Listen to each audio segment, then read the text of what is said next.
Hey guys, what's going on everyone? I hope you're all doing fine, and today we're going to be taking a look at some general tips and tricks that I wish I knew when I first played Enlisted. A like rating will be appreciated, but without further ado, let's get on with the video. So when you first start playing Enlisted, you will soon realize that your loadout pretty much sucks. The base weapons and squads are very basic and mostly revolve around bolt-action rifles. And while these are definitely very handy and one of the best weapon type in Enlisted, you'll definitely need to up your gear in terms of having something that can shoot bullets a little bit faster. You won't have access to automatic weapons for the first good hours of gameplay, so looking at fallen bad guys and teammates is always a good way to get yourself an upgrade. Not only that, but running out of ammo happens quite a lot since you can only carry around 20 bullets for the bolt actions, so grabbing yourself another piece is a good way to make sure you don't run out of ammo. For our second tip, we have aiming for the center mass. Don't get me wrong, a net shot is a net shot and is always the fastest and most effective way to kill your target. However, since the TTK in Enlisted is so fast that if you are using an SMG for example, there is no need to go for the headshot. It is so fast they won't even notice you shot them, it's almost instant. Winning fights in Enlisted is all about shooting first and not missing. Usually the first to shoot is the one who takes the win. But even if you're not using an SMG, aiming for center mass still makes sense when using bolt actions because more often than not you're going to hurt them enough to force them to use a medkit, which is pretty much a death sentence if they don't have cover. And that leads us directly into our third tip. Make good use of cover. Enlisted is a game that makes a pretty good job on making the player fight like an actual soldier. Keeping your head down is the way to go, and running around aimlessly is just a good way to get yourself killed because, like I said, one shot from a bolt action and you're gone. So making use of cover is a must if you want to survive, but not only that, hiding between rubble or bushes is one of the best strategies, especially if you use it in conjunction with a sniper rifle. It is super effective and the enemies will hardly find your position. At number 4 we have marking enemies. Marking enemies is just one of those mechanics that I try to get the habit of doing, but really everyone out there should be doing. I'll be honest, sometimes I forget, but marking enemies brings massive advantages to the battlefield. Especially when marking tanks for example, you are letting your team know that there's a massive danger ahead, but not only that, those markers can be seen by pilots, which can eventually do bombing runs and take them out. On top of that, by marking tanks you can actually make your squad look at where you want to and maybe pick some guys in the distance, so definitely keep an eye on that and use it as much as possible. The map will also not show any enemies unless you tag them. It's a massive help for yourself and especially for your team. Moving up higher in the list, we have faster reloads. When shooting non-scope bolt actions, make sure you are shooting all the bullets inside it before you reload, because by doing this you will be reloading it with a stripper clip. A stripper clip is a much faster way to reload than one bullet at a time, so definitely keep it in mind in the next time you think about reloading after you just shot your first bullet.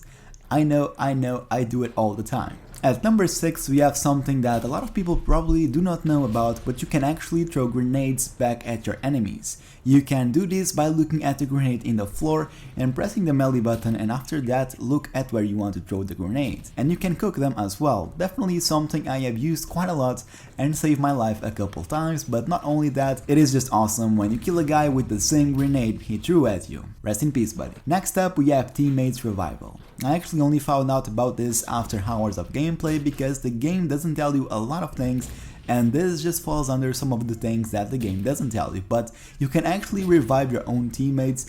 You usually have around 7 to 10 seconds to do it, and you do this by using your own medkit. Now it is up to you to decide if you want to use it on a teammate or wait it out and use it for yourself. If you ask me, I'll probably wait it out to use it on myself, just because squad mates are plentiful in Enlisted, but this might be a good decision if you are making a last stand depending on the objective, or just generally in an important fight to win the battle. At number 8 we have Hipfire. Hipfire is incredibly effective in Enlisted. It's really effective when clearing a room or a trench for example, especially if you are using SMGs. The accurate hipfire in conjunction with the high TTK just makes hipfiring a beast to be reckoned with, and since, like I said before, usually the first one that shoots wins, then the hipfire comes in super handy as you can shave off those milliseconds that would have been lost if you were to aim down sights. At number 9 we have using the map. The map is incredibly useful in Enlisted, especially when playing Conquest. By accessing it, you can see where your friendly squads are and where is the lack of teammates that you might want to fill with your own. Not only that, but it's a great way to check on the front of the assault and see from where the enemies are coming from. I use the map quite a lot, especially when playing sniper. I like to remain on the flanks and just generally flank people whenever I can. In the likes of games like Battlefield or Call of Duty, flanking is a great way to clear points in Enlisted as well. And we cannot mention the capture of strategic points without talking about playing the objective. Playing the objective is the single most important aspect to win a game in Enlisted. It's all about capturing and defending points. That's the core base of most game modes, and that's where you, in conjunction with your map and your squad, want to be doing at all times. Capture and defend. This is the best way to get yourself some kills, some EXP, and generally the best way to up your character and get more and better weapons as fast as possible. At number 11 we have mobility.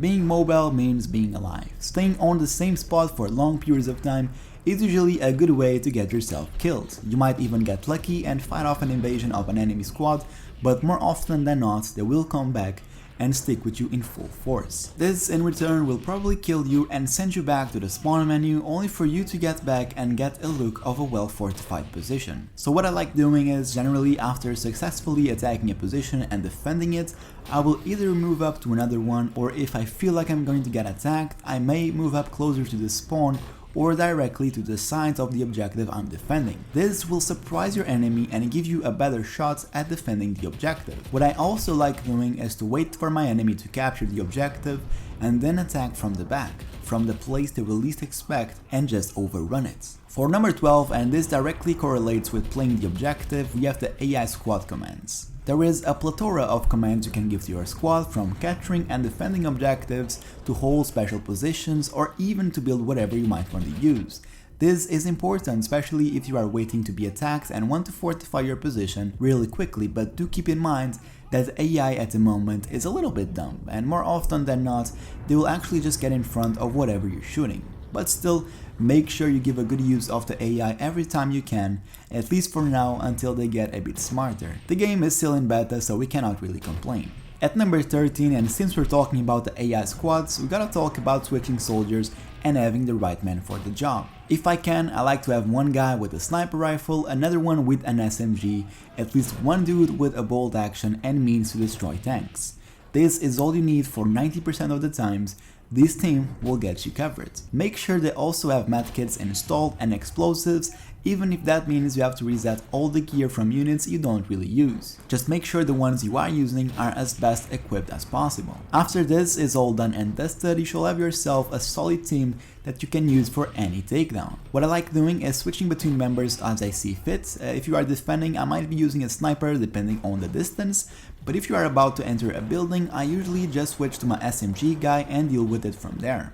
Again, use the right guy for the job. At number 14 we have make use of the knife. So the knife in Enlisted is actually pretty useful. Not only it can be used as a backup weapon when you run out of ammo, which like I said before happens quite a lot if you're not picking up weapons, but it's also a one-shot kill weapon, making it highly effective. It's all about how you use it. Running against people is probably going to get you killed, but it's a good option when flanking and killing people from behind. You will save ammo and keep stealth, which in return will remain you undetected and alive for longer. For the final tip today, we have learning the firing modes of the weapons. By this, I mean most weapons in the game can be switched between full auto and semi-auto firing by pressing rather H on PC and up on the D-pad on console. This will drastically improve your accuracy and chances of hitting targets on the longer ranges, and knowing this when to switch is going to make you a better player, especially if you are switching between them without thinking. It all comes down to muscle memory. If you combine all of these tips I've previously said before, you will without a doubt become a much better player and a threat to all enemies within the battlefields. I hope you guys have enjoyed the video and got something useful out of it. I'm just really having a blast playing Enlisted, and I hope you are as well. Let me know what other kinds of videos you want me to cover for Enlisted, but that's going to be it for today, guys. If you enjoyed the video, make sure you leave a like and a comment, and I'll see you guys on the next one. Until then, have a good one. CUSTERPLAYS signing out.